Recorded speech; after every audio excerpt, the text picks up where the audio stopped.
We certainly have seen emerging market stocks recover from their lows. The MSCI Index right now more or less tracking the S&P. I'm wondering if EM stocks are due for a pullback at this point.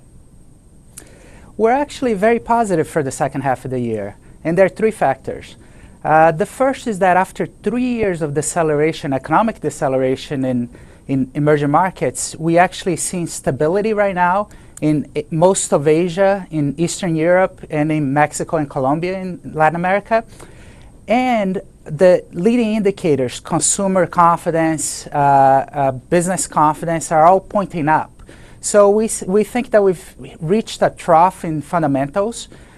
Secondly, we see valuations. We're trading at over 20% discount to historical valuations for emerging markets when you look back 20 to 25 years.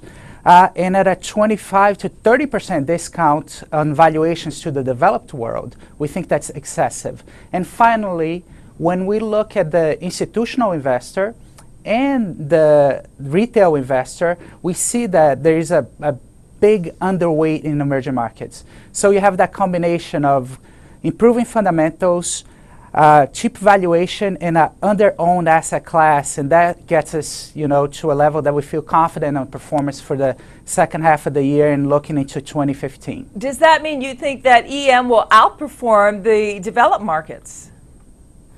Yes, I would believe so. I think there's some catching up for us to do. I think there's a lot of doubt about EM, and we are actually seeing a process of improvement. It's been a little slower than historical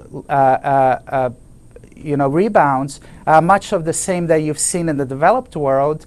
But I think we've seen that story first in the United States 2 to 3 years ago, last year in Europe, and I think our turn is coming.